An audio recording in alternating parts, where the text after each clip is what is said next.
Alhamdulillah Rabbil Alamin, Alhamdulillah Rabbil Alamin, summa salatu wassalam wa rasulillah. Rendons grâce à Dieu, Seigneur du monde, créateur des cieux et de la terre, maître du jour dernier. C'est lui que nous adorons et c'est vers lui que sera notre retour, que sa paix et sa miséricorde se déversent en abondance sur le sceau des messagers, le prophète Mohammed sallallahu alayhi wa sallam, sa sainte famille, ses valeureux compagnons, ainsi que sur toutes celles et tous ceux qui, comme vous et moi, leur ont emboîté les pages qu'au jour de la rétribution. Chers frères, chères sœurs, vous qui nous suivez, merci de votre fidélité au programme Diamant Béonéré, une émission proposée par le CCIB, le Centre culturel islamique du Burkina, en collaboration avec l'URCB-SD, l'Union des religieux et coutumiers du Burkina pour la santé et le développement. Cette émission vous est proposée dans l'optique de contribuer à la promotion de la cohésion sociale et la paix durable dans notre cher pays, le Burkina Faso. Pour ce nouveau numéro de cette émission, je reçois avec beaucoup de plaisir Imam Wouba Idrissa. Imam, salam alaikum wa rahmatullahi wa barakatuh. Wa alaikum salam wa rahmatullahi wa barakatuh. Je suis très content de vous recevoir sur le plateau de cette émission. L'objectif, c'est de contribuer au changement de comportement des populations en faveur de la paix, de la cohésion sociale et des droits humains à travers un discours religieux constructif. Nous allons parler aujourd'hui de la justice sociale et la transformation communautaire. C'est de voir comment on peut s'encourager à adopter des comportements fondés sur l'équité, la solidarité et la responsabilité pour bâtir des communautés justes et inclusives. Imam, justice sociale, transformation communautaire, c'est le thème. Qu'est-ce que cela déjà vous inspire? Alhamdulillah Rabbil Alamin, wa salatu wa salam ala Rasulullah. Chers frères et sœurs, assalamu alaikum wa rahmatullah, que la paix d'Allah soit sur vous et dans vos familles, autour de vous, Inch'Allah. Alors, quand on parle de justice sociale, il faut surtout faire attention à la manipulation de ces termes-là, voilà, parce que c'est quand même beaucoup de choses qu'on retrouve à l'intérieur.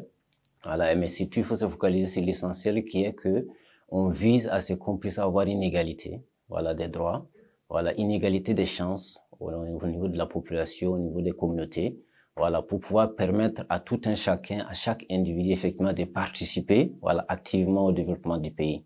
Donc, inégalité des droits, inégalité des chances, voilà, pour chaque citoyen de la communauté, pour chaque citoyen de la collectivité, pour chaque citoyen, on peut dire de l'État. Est-ce qu'il y a une corrélation entre la justice sociale et la consolidation de la paix dans une communauté? Alhamdulillah Rabbil Alamin, il faut dire que les deux vont ensemble. Voilà, on ne peut pas parler de cohésion sociale sans effectivement justice sociale, parce que la cohésion sociale s'appuie sur la justice sociale et justement. Voilà, un individu qui se porte mal, un individu qui est brimé, qui est opprimé, ne peut pas contribuer à la construction de la nation, à la construction de la communauté. Donc, il faut déjà commencer effectivement à lui donner accès à ces droits-là, voilà, à penser ces différentes plaies-là et à le mettre en tout cas dans ces droits pour qu'il puisse participer, voilà, convenablement à la construction de la nation. Donc, les deux vont ensemble. Okay. Les deux vont ensemble, c'est-à-dire quelque part aussi il y a une injustice sociale. Que devons-nous comprendre par injustice sociale? Oui, effectivement, on parle d'injustice sociale quand l'individu, voilà, dans la communauté, n'a pas accès aux droits auxquels il devrait avoir droit. Voilà. Et quand vous parlez des droits, vous voyez par exemple le droit à l'alimentation, le droit à l'éducation, le droit à la santé, le droit à la vie, voilà, les droits à la participation à la chose publique, voilà, tout ça, ce sont des droits, et d'ailleurs qui se retrouvent dans notre constitution, voilà, la constitution du Burkina Faso, qui sont consacrés à l'intérieur. Donc, une fois, par exemple, qu'on refuse l'accès à ces droits à un individu, on parlera d'injustice. Voilà. Quelqu'un, par exemple, qui doit avoir accès à la terre, on lui refuse l'accès à la terre. Il s'agit d'une injustice. Quand il n'y a pas égalité de chances, voilà, on ouvre les postes et on doit concourir. Voilà, on dit, bon, c'est celui, par exemple, qui a de telles ethnies qui composent, l'autre ne compose pas. Il n'y a pas une égalité de chances, donc il y a de l'injustice quelque part. Donc, dans la mesure où l'individu est brimé, opprimé, voilà, il n'a pas accès à ses droits, on va parler d'injustice. Maintenant, que dit l'islam entre la justice et l'équité entre les hommes? Alhamdulillah Rabbil Alamin. Il faut dire que l'islam insiste beaucoup sur la justice sociale. Quand vous regardez le Coran va revenir dessus. Et si vous prenez par exemple dans la sourate 4, le verset 135, le Seigneur Allah fait une injonction aux croyants en leur disant, ô vous qui avez cru, voilà, soyez justes, tenez ferme à la justice comme le Seigneur Allah vous a recommandé. Et c'est ce verset illustratif dans le sens que le Seigneur Allah dit clairement, même si c'est contre soi-même. Et quand on est dans une communauté et qu'on parle de collectivité, c'est important que les gens s'intègrent ça. Parce que souvent, les gens ont tendance à dire, effectivement, justice, justice, justice, quand il s'agit des autres. Mais quand il arrive à son tour de subir effectivement la rigueur de la loi, ben, il trouve des subterfuges pour ne pas effectivement se faire appliquer la chose. Et le Coran dit, Wallahu ala anfusikum. Même si c'est contre vous-même, il faut tenir ferme à la justice, il faut la respecter comme le Seigneur Allah l'a recommandé, wal akrabina wal walidain. Même s'il s'agit de vos proches et aussi de vos parents. Et quand on est dans la communauté, on est dans la collectivité, c'est une notion qui est très importante pour celui qui doit appliquer la justice, de se dire à un certain moment donné, il ne s'agit pas seulement que de l'appliquer quand il s'agit des autres, mais quand moi-même je suis concerné, je l'applique. Et ça ne doit pas être une justice, à deux vitesses. Voilà, on l'applique dans toute sa rigueur, même quand cela concerne soi-même, ses propres parents ou ses proches. Maintenant, est-ce qu'en la matière, il y a des obstacles à la justice sociale? Évidemment, il y a des obstacles. Il y a des obstacles dans le sens que on peut déjà voir même dans les actes que les uns et les autres posent, voilà, effectivement des obstacles qui ne nous permettent pas effectivement d'atteindre cette justice sociale-là. Vous prenez par exemple quand un individu, voilà, met des mesures discriminatives, voilà, à l'intérieur de la communauté. Voilà, il dit bon, pour tel poste par exemple, peuvent avoir accès seulement à telle ethnie, les autres non. Voilà, donc ça par exemple, ce sont des ajustements qui ne permettent pas qu'on puisse effectivement avoir de la justice sociale pour travailler aussi à aller à la cohésion sociale. Donc ça, c'est quelque chose de très important. Les questions de corruption, voilà, c'est des éléments qui effectivement peuvent aussi empêcher d'atteindre cette justice sociale-là, mais aussi d'arriver à la cohésion sociale.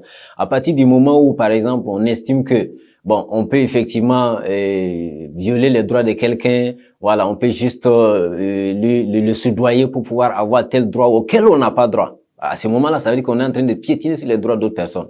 Parce que quand tu corromps une personne pour avoir des droits auxquels tu ne devrais pas avoir droit, c'est que tu es en train de retirer des droits d'autres personnes. Donc, ces actes, par exemple, sont des obstacles qui ne nous permettent pas effectivement d'aller. Mais au-delà de ça, il y a aussi on peut dire des comportements, des situations. Voilà. Vous voyez, par exemple, le cas de l'ignorance. C'est grave, c'est très grave. Dans nos communautés, surtout la plupart du temps, l'ignorance y est pour beaucoup. Voilà. Parce que l'individu, le citoyen, il n'est pas au fait de ses droits et encore moins de ses devoirs. Donc, il revendique ses devoirs, alors que normalement, lui, il devrait les faire, mais il oublie ses droits, voilà, qu'il devrait revendiquer, parce qu'il ne les connaît pas. Donc, il faut déjà qu'on enseigne, effectivement, aux gens, effectivement, c'est quoi tes droits, c'est quoi tes devoirs. Donc, l'ignorance, ça peut être quelque chose de très grave qui peut être un obstacle. Et un autre exemple, il y en a beaucoup, un autre exemple, c'est aussi, on peut dire la mauvaise compagnie, ou si vous voulez, le fait que vous avez des gens qui sont autour de vous, voilà, qui exploitent les autres. Ils savent bien que c'est pas bon, c'est mauvais, voilà, mais ils vont venir s'aimer la zizanie entre vous. Et ça, c'est des éléments qui, effectivement, effritent la cohésion sociale. Voilà, parce qu'on vous dit, ça, tu as droit à ça. Alors qu'en réalité, il sait qu'il n'a pas droit à ça. Donc, il faut revendiquer, il faut faire ceci, il faut faire cela. Et on amène les gens, effectivement, à aller dans des actions. Et après, ils se rendent compte qu'en réalité, ils n'avaient pas raison. Mais il a été, effectivement, est conduit, ou du moins, conduit dans le mauvais sens. Donc, la mauvaise compagnie, ça peut être le cas. Et dans le contexte, généralement, que nous vivons de plus en plus, c'est une agence qui arrive, qui convainc les gens de la localité que bon, et ça, vous devez faire telle action parce qu'effectivement, vous n'avez pas vos droits qui sont respectés, vos droits sont bafoués. Voilà. L'individu à côté qui écoute ces discours, qui ne connaît pas faire la distinction entre effectivement ses droits et ses devoirs, ben, se laisse fourvoyer par effectivement cet étranger, cette personne-là qui vient.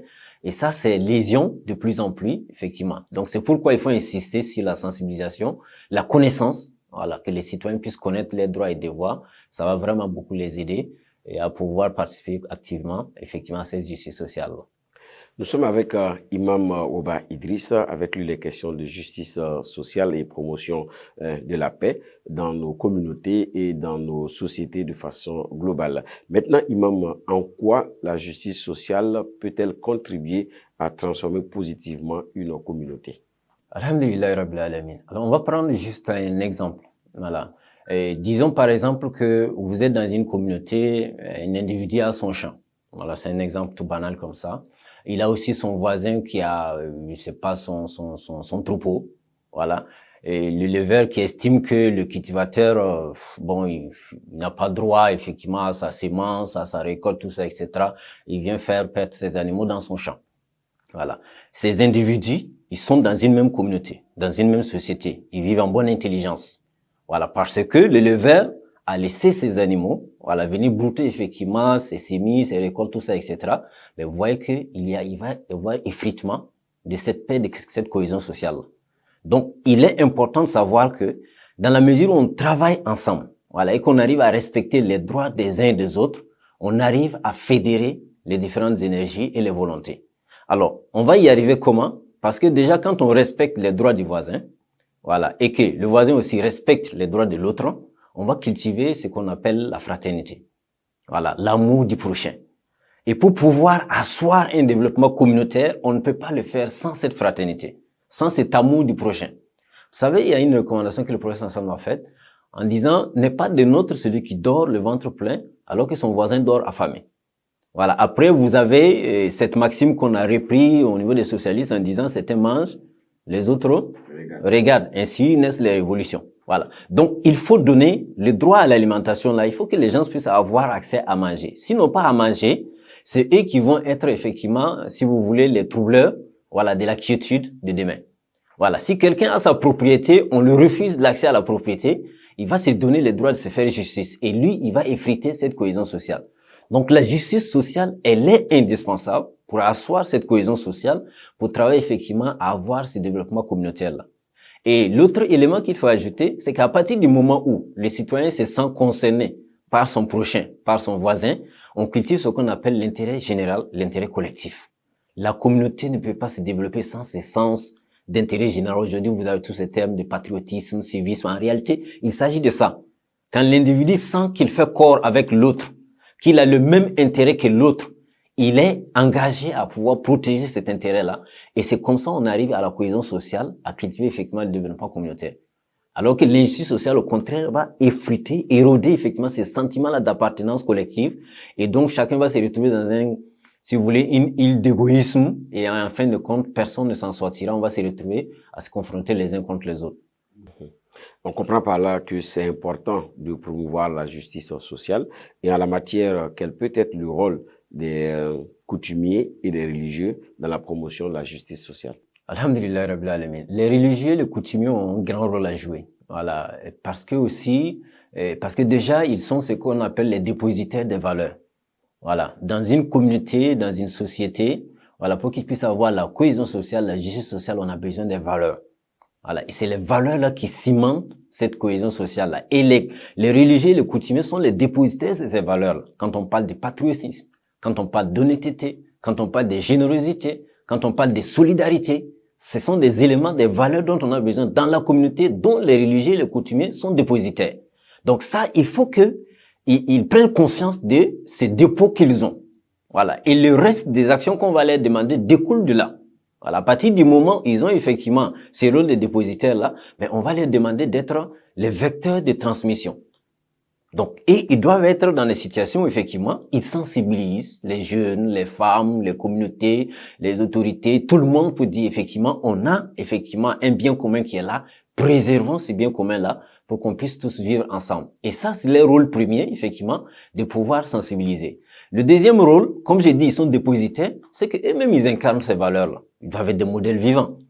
Voilà. Je pense qu'on a notre terminologie ici qu'on appelle le patrimoine vivant. Voilà. Ils doivent être des patrimoines vivants. Voilà. Parce que la jeunesse et tous les autres ont besoin effectivement de repères. Et les repères là, ils les regardent effectivement dans nos aînés, dans nos religieux, dans nos coutumiers. Voilà. Et aujourd'hui, on a des institutions qui existent. Et chaque fois que notre être social est en mal, ben, on retourne voir ces institutions-là. Les coutumiers, les religieux, voilà, on demande leur contribution, leur aide. Donc, ils doivent être effectivement des modèles pour pouvoir, contribuer à cette cohésion sociale-là.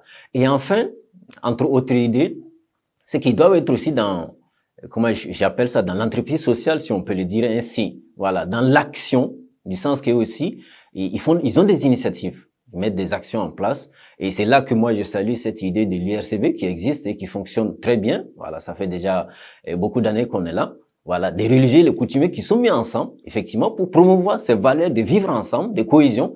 Et ça fait modèle. Donc, on ne se contente pas seulement du discours, mais on est dans l'action aussi. Donc, il y a des actes qu'on pose. On crée des associations, des cohésions sociales, des villes sociales. Donc, ça, c'est le rôle des religieux, voilà, des coutumiers. On doit les retrouver sur ces champs-là, pour effectivement continuer à sensibiliser, voilà, avoir des actions pour aider aussi les gens effectivement à tenir. Voilà, parce que tantôt on parlait de solidarité, mais il faut aussi accompagner les gens pour qu'ils puissent effectivement s'en sortir et pouvoir se sentir membres de la communauté. Merci pour toutes ces précisions. On comprend par là que la justice sociale est un élément important dans la transformation positive de nos communautés. Mais avec cet état de fait, quel peut être, comment par exemple impliquer les jeunes, jeunes filles, jeunes hommes, à ce qu'effectivement chacun puisse s'approprier cette justice sociale-là? Alhamdulillah Rabbil Alamin. Alors dans la justice sociale, il y a cette notion de pouvoir faire profiter à tout le monde les retombées, voilà, du développement social et économique. Et c'est là où on va appuyer quand il s'agit de la jeunesse. Voilà, tantôt on a parlé des religieux, des coutumiers. Il faut qu'on trouve un moyen d'être à côté pour pouvoir accompagner ces jeunes-là. Parce qu'ils sont des moments, ils ont la force, tout ça, etc. Mais ils ont besoin des moyens, des ressources. Donc, il faut qu'on puisse leur donner les moyens, les ressources pour pouvoir entreprendre. Voilà, pour sortir dans le dénuement. Voilà, pour ne pas être dans les besoins. Parce que c'est la frange la plus fragile la plupart du temps et qui est en recherche de repères. Donc, on a besoin de les accompagner, aussi de les conseiller. Et on a besoin que les aînés restent à côté. Voilà, les parrainages, il faut continuer à les accompagner, à leur donner les conseils qu'il faut, parce que la jeunesse a besoin de guides, de repères. Donc, ils ont besoin effectivement que les aînés restent à côté. Voilà, et aujourd'hui, de plus en plus, on a tendance à voir les aînés qui sont très occupés à autre chose, ils n'ont plus le temps pour la jeunesse. Pourtant, c'est le moment où il faut rester à côté, voilà, pour les accompagner des conseils, pour les sensibiliser, mais aussi pour leur donner les moyens et aussi de pouvoir participer à la vie de la nation. Et ça, c'est cette proximité générationnelle-là qui peut permettre effectivement d'avoir des repères, de construire du solide et surtout d'impliquer les jeunes dans la construction de la société. Effectivement. Merci pour ces précisions. Maintenant, la question que je veux poser, c'est comment relier la justice sociale à la responsabilité citoyenne et au respect des droits humains? Alhamdulillah Rabbil Alamin. Alors, on va prendre un exemple simple, voilà, qui est un peu flagrant, mais qui est illustratif. Voilà. Vous voyez, par exemple, que souvent les gens sont mécontents parce qu'ils estiment que bon, les droits sont opprimés, tout ça, ils sortent. Voilà. Et qu'est-ce qu'ils font? Ils cassent à gauche, à droite. Voilà. Alors qu'en réalité, c'est nous-mêmes qui avons payé les impôts, qui avons construit ça. Et on casse. Et donc, demain, on va reprendre. Voilà. Donc, si on se met à l'idée en se disant, c'est pas pour moi. Parce que l'intérêt général, l'intérêt collectif, chacun doit se sentir responsable. Voilà. Il faut se sentir responsable du droit de ton voisin. C'est pour ça que le professeur dit, n'est pas des nôtres celui qui dort, le ventre rempli, le voisin dort affamé. Il faut se sentir responsable du droit de ton voisin. Il faut se sentir responsable du fait que ton voisin n'a pas eu à manger. Il faut te sentir responsable du fait que ton voisin a un enfant qui ne va pas à l'école. Voilà. Parce que si tu ne te sens pas responsable, en réalité, les conséquences de cet état de fait-là, ben, tu vas les subir après. Donc, chacun est responsable. Et le professeur m'a donné un hadith où il nous a dit, et le plus bas degré de la foi, c'est lorsque tu marches et que tu trouves un obstacle sur la route, tu le dégages de la route. C'est-à-dire que c'est ça la plus grande marque de la responsabilité individuelle. Tu te fais la chose publique, la chose collective, sienne ou tienne. Voilà. Et lorsque tu vois effectivement que c'est en danger, tu prends des actions pour pouvoir contribuer à corriger ça. Et l'autre élément, c'est quoi? Si chacun se dit, bon, c'est pas moi, ça me regarde pas. À la limite, on laisse chacun faire ce qu'il veut. Toi-même qui pensais que bon, si je ne m'ingère pas, c'est pas de ma responsabilité, à un certain moment donné, tu n'arrives plus à faire tes actions, tu n'arrives plus à exercer toi-même tes propres droits. Voilà. Parce qu'en laissant les gens faire par exemple ce qu'ils veulent, ça déborder si tes droits également et que tu n'arrives plus à activer. Donc chacun doit se sentir responsable. Voilà. Et se dire que je suis responsable du droit de l'autre. Voilà. Qui est mon devoir en même temps. Et en exerçant effectivement mon devoir là, je permets à l'autre d'être dans son droit. Ça nous permet d'atteindre cette justice sociale là et de travailler à avoir la cohésion sociale. Donc chaque individu est responsable. Voilà. Du respect des droits des autres, qui constitue ses devoirs à lui et donc qu'il doit respecter. Et c'est quand on comprend ça, en tant que citoyen, on agit comme solution au problème de la communauté. Évidemment, là on est acteur principal, c'est-à-dire qu'on n'est pas un problème. Là où il y a le problème, on cherche à le résoudre. Voilà. J'ai vu dernièrement, j'étais en train de lire un truc où des enfants qui sont en classe, il y a le brasseur, il n'y a pas, il fait chaud. Ils ont cotisé entre eux, ils ont acheté des brasseurs pour leur école. C'est des enfants. Voilà. Donc ça, par exemple, c'est des attitudes qu'on peut avoir. Il y a, par moment, dans les rues, vous voyez les jeunes qui sortent et qui bouchent les trous, les nids de poules. Donc ça, c'est sa responsabilité. Donc on voit un problème quelque part, on dit pas non, c'est pas mon problème, c'est le problème des autres. Non, plutôt on trouve une solution et on résout ce problème-là et on continue. Si chaque citoyen agit ainsi, ben nous tous, on va vivre paisiblement. Et quand on va regarder cela aussi quelque part en islam, on nous encourage à dire concurrencez-vous dans l'accomplissement du bien pour que chacun aussi soit porté vers le bien qui arrange tout le monde, vers le bien qui... Est-ce que ça, c'est pas un rappel aussi à partager? C'est un rappel très important et même par rapport à ça, ça me ramène à une idée de solidarité qui est très importante. Vous savez, le Coran dit, c'est même un hadith du prophète ensemble qui dit, aidez votre frère qui soit opprimé ou oppresseur. Voilà, les compagnons lui ont dit, mais s'il est opprimé, on comprend. Mais s'il est oppresseur, comment on fait pour l'aider? Le verset ensemble dit, aidez-les en arrêtant l'oppression. Donc, cette solidarité-là, on a besoin effectivement, entre nous, à un certain moment donné, de dire à notre prochain ou à notre voisin que ce qu'il est en train de faire là, c'est pas bien. Donc, on doit être solidaire. Et les actions concrètes là, c'est dans ce sens-là. On les pose quand on peut, voilà. Et quand il s'agit de quelqu'un d'autre qui est en train de faire des mauvaises actions, on l'arrête. On lui donne les conseils. On lui dit, bon, là, si tu es en train d'aller, par exemple, dans ce sens-là, ben, c'est notre vivre ensemble qui va prendre un coup, à nous tous. Vous avez parlé entre-temps aussi des droits du voisin. Je sais qu'aussi en islam, on dit que le voisin, ce n'est pas juste la concession d'à côté, mais je sais qu'il y a un nombre à gauche, à droite. Est-ce que vous pouvez nous en parler? Oui, effectivement. Et selon certains savants, il faut compter 50 concessions à droite, 50 concessions à gauche. Voilà, tous ces gens sont tes voisins. Alors, l'idée, c'est pas de compter. L'idée, c'est à la limite de la portée que toi, tu peux porter, en fait. Je ne sais pas si je me fais comprendre. Voilà. C'est-à-dire que si tu peux atteindre 100 concessions à droite, ce sont tes voisins. Tu continues. Et le Coran nous donne une définition de la notion du voisin en disant, c'est-à-dire que le voisin de route, le voisin de voyage, c'est-à-dire que c'est le voisin à partir du moment où vous partagez un instant commun, un espace commun, il devient ton voisin, même si vous n'êtes pas dans le même quartier. Vous êtes dans le même bus, vous voyagez ensemble, il devient ton voisin. Donc, vous voyez que, dans ce sens, la solidarité, voilà, et cette recherche de cohésion sociale, et cette recherche de justice sociale, elle est étendue, en fait, à tout, on va dire, à tout être humain, quoi. Voilà. Alors maintenant, parlez-nous quelles sont les bonnes pratiques communautaires qui pourraient inspirer d'autres localités. Parlez-nous des bonnes pratiques qui sont à même d'inspirer les autres à se lancer. Alhamdulillah Rabbil Alamin. Alors, j'ai vu déjà dans certaines communautés, comme je l'ai dit tantôt, voilà, des jeunes qui se mettent en association, voilà, et qui œuvrent utilement, voilà, pour le bien-être des populations. Voilà, ça c'est des exemples que les jeunes se mettent ensemble. Ce n'est pas pour chercher de l'argent, hein. Voilà, c'est vraiment une association à but non lucratif pour pouvoir être utile à leur communauté, comme le professeur Sam nous a enseigné. Donc ça, c'est des exemples qui existent. C'est carrément une association, c'est porté à un niveau très haut. Voilà. Vous avez d'autres cas où vous arrivez dans certains quartiers, c'est les voies qui sont délabrées. Voilà, c'est une infrastructure publique qui est en train d'être délabrée. Les jeunes se mettent en groupe. Voilà, ils se cotisent. Voilà, et ils réparent ce qu'ils peuvent réparer. Donc ça, c'est des exemples qui existent. Voilà, vous avez, comme on l'a dit dans le cadre de l'IRCB, les gens, les coutumiers, les religieux qui sont réunis, qui ont fait une association qui travaille main de la main.